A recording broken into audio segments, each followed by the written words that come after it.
जीवन भर हम में से हर कोई भटकता रहता है। किसी मार्ग में नहीं, बल्कि अपने आप में ही, अपने विचारों में, अपनी सोच में, अपनी समझ में। हम अपने आप को जानने के लिए हर रोज कुछ ना कुछ प्रयत्न करते रहते हैं। लेकिन हमें जानना क्या है? हमें तो अपने बारे में सब कुछ पता है। हम अच्छा खासा कमा रहे हैं, हमारी अच्छी खासी नौकरी है, घर में सभी लोग खुश हैं और हम अच्छी खासी जिंदगी जी रहे हैं। उतार चढ़ाव तो सभी की जिंदगी में आते जाते रहते हैं। लेकिन फिर भी हमारे मन में एक सवाल हमेशा रहता है। हमें अपने आप को और अच्छे से जानना है। अपने आप को जानना वास्तव में देखा जाए तो किसी दुख से कम नहीं है। हम अपने बारे में कितना भी जान ले, लेकिन हमारे मन में एक कमी हमेशा रहती है कि हमें तो कुछ नहीं पता। जब कोई ज्ञानी व्यक्ति हमें कुछ सुनाते हैं, कुछ बताते हैं, तो हमें लगता है कि यह सब तो हमें पहले से ही पता है, तो इसमें नया क्या है? और देखा जाए तो हर कोई अपने आप में एक ज्ञानी है। आप चाहे किसी से भी पूछ ले, वो आपको ये जरूर बताएगा कि क्रोध करना बुरा है, कामना बुरी है, किसी दूसरे की बुराई करना या किसी दूसरे के लिए मन में द्वेष रखना बुरा है। लालच, डर, ये सभी बुरे हैं। हमें तो साहस करना चाहिए, हिम्मत करनी चाहिए और अपने जीवन में आगे बढ़ना चाहिए। जीवन भर चिंता करते रहना, जरूरत से ज्यादा सोचते रहना, ये सब हमें कभी भी आगे नहीं जाने देते। यह सब हम जानते हैं, फिर भी हमें ऐसा क्या जानना है जो हम नहीं जानते? तो फिर से वही बात आ जाती है कि आखिर हम जानना क्या चाहते हैं। तो यह वो चीज है जिसे हम कहते हैं ध्यान, जिससे हमारे सारे सवालों का जवाब हमें मिल जाएगा। हमारे दिमाग में ध्यान का मतलब रहस्य है। जब हम साधना करते हैं तो इस रहस्य के जरिए हमारे सभी सवालों के जवाब हमें मिल जाते हैं। पर हमें किस रहस्य को जानना है, ये हमें नहीं पता। कुल मिलाकर हमारी पूरी जिंदगी इसी एक सवाल के आगे पीछे इर्द गिर्द घूमती रह जाती है और हम इसका कारण क्या है जानने की कोशिश भी नहीं करते। तो चलिए, आज की इस कहानी के माध्यम से हम ये जान लेते हैं कि हमें भला क्या जानना है और हमें यह जानने की जरूरत ही क्यों है। किसी नगरी में एक बहुत ही प्रसिद्ध साधु रहा करते थे। उनका एक शिष्य भी था।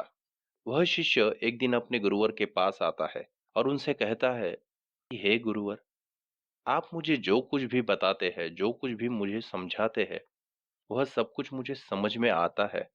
वह सब कुछ आप सही बताते हैं, सब कुछ ठीक बताते हैं। लेकिन मेरे मन में एक सवाल हमेशा ही रहता है। न जाने मुझे हमेशा ऐसा क्यों लगता है कि मुझे कुछ भी नहीं पता। जब आप मुझसे कहते हैं कि क्रोध नहीं करना चाहिए, क्रोध बुरी चीज है, ये सब जानते हुए भी मैं अपने आप को क्रोध करने से रोक नहीं पाता हूँ। मैं किसी न किसी कारणवश क्रोध कर ही बैठता हूँ। तो यह सब जानने का क्या अर्थ हुआ? मुझे इन सब के बारे में जानकारी है, फिर भी मेरे साथ ऐसी गड़बड़ी क्यों हो जाती है? इस पर गुरुवर ने कहा, इसके पीछे तुम्हारी बुद्धि है, तुम्हारा दिमाग है। वह शिष्य ने अपने गुरुवर से कहा, हे गुरुवर, मैं आपकी बात समझा नहीं। इस पर उन गुरुवर ने अपने शिष्य से कहा, जब मैं तुम्हें कुछ समझाता हूँ और तुम्हें कुछ बताता हूँ, तो तुम उसे कुछ और ही समझ लेते हो, क्योंकि तुम्हारी बुद्धि में पहले से ही कुछ और जानकारियां भी भरी हुई है। इस पर वह शिष्य अपने गुरु से कहता है, हे गुरुवर, हमारी बुद्धि इसीलिए तो बनी होती है ताकि हम अधिक से अधिक जानकारियां सीख सके, जान सके। तो क्या हमें जानकारियों को ग्रहण नहीं करना चाहिए? इस पर वो गुरुवर अपने शिष्य से कहते हैं, जिस बुद्धि से तुम इस समाज के बारे में जानकारी लेते हो, जिस बुद्धि से तुम दूसरों का ज्ञान भी ग्रहण करते हो, उस बुद्धि से तुम कभी भी अपने बारे में नहीं जान सकोगे। क्योंकि तुम्हारी यह बुद्धि सिर्फ तुम्हें बाहरी ज्ञान ही दिला सकती है। तुम्हारे आंतरिक ज्ञान के लिए तुम्हारी यह बुद्धि तुम्हें कुछ नहीं सिखा सकती, और ना ही आंतरिक ज्ञान के लिए तुम इस बुद्धि से कुछ भी ग्रहण कर सकते हो। इस पर वह शिष्य अपने गुरुवर से कहता है, हे गुरुवर, मुझे आपकी बातें समझ नहीं आ रही। कृपा करके आप मुझे स्पष्ट और साफ तौर से समझाइए कि इसका अर्थ क्या हुआ। इस पर वह गुरु और अपने शिष्य से कहते हैं, क्या तुमने राजा का महल देखा है? वह शिष्य कहता है, हाँ, मैंने उनका महल देखा है। इस पर वह गुरुवर अपने शिष्य से फिर से एक सवाल पूछते हैं कि क्या तुमने उनका महल भीतर से देखा है? वह शिष्य कहता है, नहीं, मैंने सिर्फ बाहर से ही देखा है। वह गुरुवर अपने शिष्य से फिर से एक सवाल पूछते हैं कि राजा का महल भीतर से कैसे दिखता है? वो शिष्य उनके सवाल का जवाब देते हुए कहता है, जब मैंने उस महल को अंदर से देखा ही नहीं, तो भला मैं इसे आपको कैसे बता सकता हूँ? इस पर गुरुवर अपने शिष्य से कहते हैं, बिल्कुल ठीक, जब तुमने उसे अंदर से देखा ही नहीं, तो तुम भला उसे कैसे बता सकते हो? तो ठीक है, तुम मेरा एक काम करो, तुम अभी राजा के महल में जाओ और राजा के महल को भीतर से देख कर आओ और उसके बाद मुझे बताना। यह सुन उस शिष्य ने गुरु की आज्ञा ली और राजा के महल की ओर चल पड़ा। जैसे ही वह शिष्य राजा के द्वार पर पहुंचता है, तो देखता है कि वहां पर द्वार बंद है और द्वारपाल खड़े हैं। वो द्वारपालों से विनती करता है कि उसे राजा का महल अंदर से देखना है, लेकिन द्वारपाल उसकी एक नहीं सुनते। वे कहते हैं कि जब राजा आएंगे तब तुम उनसे मिल लेना।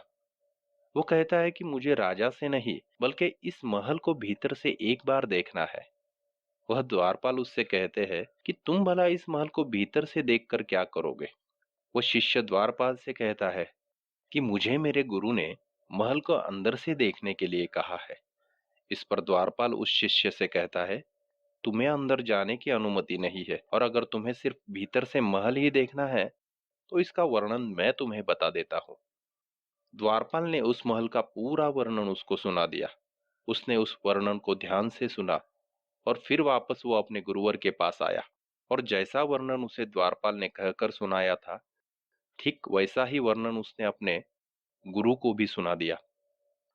इस पर उसके गुरु ने कहा, बिल्कुल सही, भीतर से महल ऐसा ही दिखाई पड़ता है, लेकिन अब मैं तुम्हें कुछ चीजें समझा रहा हूं, जरा ध्यान से सुनना। जिन द्वारपालों से तुम मिलकर आए हो, उन्हें अपनी बुद्धि समझना, क्योंकि तुम सब जानते हो, तुम सब समझते हो। जिस तरह से उन द्वारपालों ने तुम्हें भीतर के महल का वर्णन दे दिया है, जिससे तुम्हें संतुष्टि भी मिली है और तुम खुश भी हो गए हो, और अब चाहो तो तुम किसी को भी बहस करके ये समझा सकते हो कि भीतर का महल तुमने देखा है और वह तुम्हें कैसा दिखाई पड़ता है, क्योंकि वह द्वारपाल तुम्हें कभी भी भीतर नहीं जाने देंगे। तुम्हें बाहर से ही बहला फुसला कर वो भेज दिया करेंगे। तो तुम्हें जो भी जानकारी मिली है, तुम सिर्फ उसी के आधार पर बहस कर सकते हो, लोगों को समझा सकते हो। लेकिन अब मैं तुम्हें असली महल दिखाने लेकर चलता हूँ। यह कहकर गुरुवर और वह शिष्य दोनों ही राजा के महल पहुंचते हैं।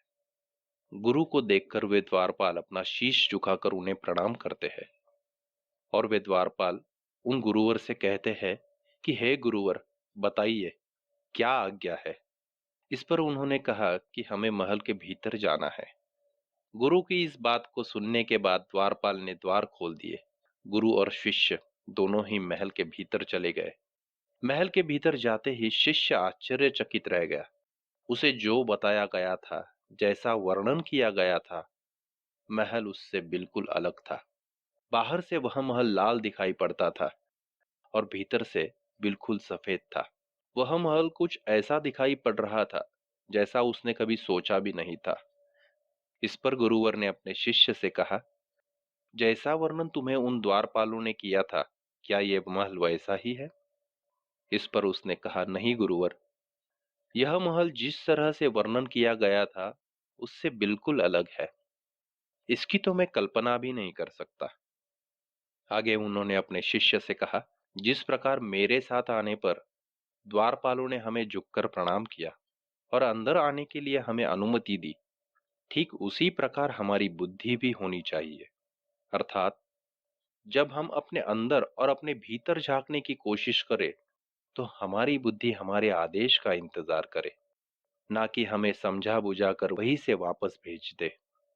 आगे गुरुवर ने अपने शिष्य से कहा, हम इस जगत में, इस संसार में जो कुछ भी देखते हैं, सीखते हैं, समझते हैं और जानते हैं, वे सब कुछ सिर्फ और सिर्फ हमारी बुद्धि की बाहरी ओर ही होता है। हम इतना कूड़ा करकट अपनी बुद्धि में भर लेते हैं कि हमें भीतर जाने की आवश्यकता कभी महसूस ही नहीं होती। हमें लगता है कि हम सब कुछ जानते हैं और हमारी बुद्धि भी हमें वही समझाती है जो हम जानते हैं। इसीलिए हम बाहर ही भटकते रह जाते हैं और भीतर कभी जाने की कोशिश भी नहीं करते। यह सब सुन वह शिष्य अपने गुरु से कहता है, हे गुरुवर, हमें इस गलती को सुधारने के लिए क्या करना चाहिए? तभी वो गुरुवर उस शिष्य को लेकर वापस आश्रम की ओर लौट जाते हैं और उस शिष्य को एक पौधे के पास ले जाते हैं। उस पौधे के सामने उसे खड़ा करके अपने शिष्य को वह गुरुवर कहते हैं कि तुम्हें इस पौधे को रोज पानी देना है, लेकिन मेरी एक बात याद रखना, पानी सिर्फ और सिर्फ पौधों की पत्तियों तक ही सीमित होना चाहिए। पानी कभी भी जड़ में न जा पाए। शिष्य अपने गुरुवर की बात मान जाता है और वह लगातार उस पौधे को पानी देना शुरू कर देता है और वह पानी सिर्फ और सिर्फ पत्तियों तक ही सीमित रह जाता है। इस प्रक्रिया को वह शिष्य लगभग 15 दिनों तक अपनाता है और 15 दिनों के बाद वह पौधा धीरे धीरे मुरझाने लग जाता है। उस पौधे को देखकर मानो ऐसा लगता है कि उसमें कोई जान ही ना रह गई हो। एक दिन वह गुरुवर वापस अपने शिष्य के पास आते हैं और देखते हैं कि वह पौधा पूरी तरह से मुरझा चुका है। तभी गुरुवर उस शिष्य से कहते हैं कि अब मेरी बात ध्यान से सुनना और समझना। इस पौधे की तरह हम अपनी जड़ों तक कभी नहीं पहुंच पाते। हमारी बुद्धि पौधों की तरह है। जिस तरह से तुमने सिर्फ पत्तियों को पानी दिया और ये पेड़ पूरी तरह से मुरझा गया है, ठीक उसी प्रकार हम जो ज्ञान लेते हैं, जो भी समझ पाते हैं, जान पाते हैं, ये सारा ज्ञान हमारी बुद्धि के सिर्फ ऊपरी तौर पर होता है। ये कभी भी उन जड़ों तक नहीं पहुंच पाता जहां पर इन्हें पहुंचना चाहिए और हम जीवन भर सिर्फ उसी ऊपरी ज्ञान पर ही घमंड करते रह जाते हैं।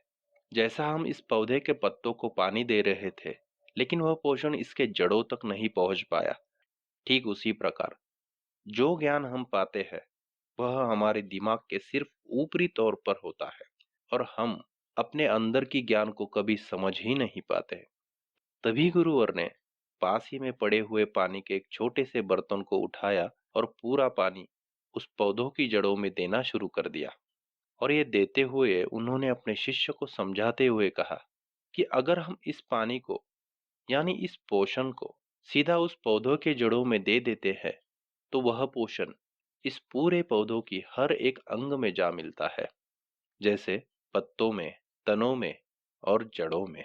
लेकिन वही पोषण यानी वही पानी सिर्फ अगर हम पत्तों को ही दे तो वह सिर्फ पत्तों तक ही सीमित हो जाता है और वो पोषण पौधों के किसी भी अंग तक नहीं मिल पाता। ठीक इसी प्रकार जब हम अपने ज्ञान का इस्तेमाल करते हैं तो वो सिर्फ हम अपनी बुद्धि के ऊपरी तौर पर ही कर पाते हैं। हम कभी भी अपने उस ज्ञान का इस्तेमाल अपनी बुद्धि के भीतरी तौर पर नहीं कर पाते, क्योंकि जैसा हमें समाज ने बनाया है हम अपने आप को वैसा ही समझ पाते। लेकिन हम ये भूल जाते हैं कि हम सिर्फ पत्ते नहीं है, हमारी असली पहचान, हमारी असली ताकत हमारी जड़ों में है। और जब हम उन जड़ों का सही इस्तेमाल कर सकेंगे तभी हम इन सब समस्याओं से आगे बढ़ सकेंगे। इस दुनिया में हम बहुत कुछ सीखते हैं, लेकिन कुछ चीजें ऐसी भी है जो हमें ये समाज और ये दुनिया नहीं सिखा सकती। इसी प्रकार हर ज्ञान सिर्फ बाहरी नहीं होता, इससे कहीं बेहतर ज्ञान हमारी बुद्धि के भीतर की ओर है। जैसे कि हमें क्रोध करना कोई नहीं सिखाता, प्रेम करना हमें कोई नहीं सिखाता। प्रेम हमारे भीतर से आता है, दया हमारे भीतर से आती है। क्रूरता, काम वासना, यह सब हमें कोई नहीं सिखाता। यह सब हमारे भीतर का ही ज्ञान है। ऐसे ही हमारे बहुत सारे अनुभव है जो कभी ऊपर नहीं आते, वो अंदर ही दबे रह जाते हैं। क्योंकि इस समाज में, इस संसार में हमने जो कुछ भी देखा है, जो कुछ भी ज्ञान लिया है, उससे हम यह मान चुके हैं कि हमें सब कुछ पता है। और जिन्हें ऐसा लगता है कि उन्हें कुछ भी नहीं पता, उन्हें उनकी बुद्धि ने यानी उन द्वारपालों ने अच्छी तरह से समझा बुझा दिया है। इसीलिए हम केवल अपने ऊपरी पत्तों को ही निहारते रह जाते हैं और अपने ऊपरी ज्ञान का ही इस्तेमाल करते हैं, और हम सब कुछ जानते हुए भी कुछ भी नहीं सीख पाते, कर पाते, क्योंकि हम अपनी जड़ों तक कभी पहुंच ही नहीं पाते। अर्थात कि तुम्हें क्या पता है यह तो पहले से ही तुम जानते हो, लेकिन तुम्हें क्या नहीं पता इसके बारे में तुम्हें अवश्य ध्यान देना चाहिए। इस पर वह शिष्य अपने गुरुवर से कहता है, हे गुरुवर, आपकी कृपा से मुझे मेरी गलती का एहसास हो चुका है। अब से मैं मुझे क्या पता है इस चीज को छोड़कर मुझे क्या नहीं पता है इस बात पर अवश्य और अधिक ध्यान दूंगा, और अब से मैं वही देखने की कोशिश करूंगा जो वास्तव में है। तो दोस्तों, अब से कोशिश कीजिएगा कि आप अपनी बुद्धि के बाहरी ओर नहीं, बल्कि बुद्धि के अंदर की ओर ध्यान दें और यह जानने की कोशिश करें कि आपको क्या नहीं पता है। उम्मीद है कि आपने इस वीडियो से जरूर कुछ न कुछ सीखा होगा। तो दोस्तों, आपको ये कहानी कैसे लगी? हमें कमेंट के माध्यम से ज़रूर बताइएगा, क्योंकि आपके कमेंट्स हमारा हौसला बढ़ाते हैं। और ऐसी ही अन्य मोटिवेशनल वीडियो देखने के लिए हमारे चैनल को लाइक, शेयर और सब्सक्राइब कीजिएगा। तो मिलते हैं अगले वीडियो में। धन्यवाद।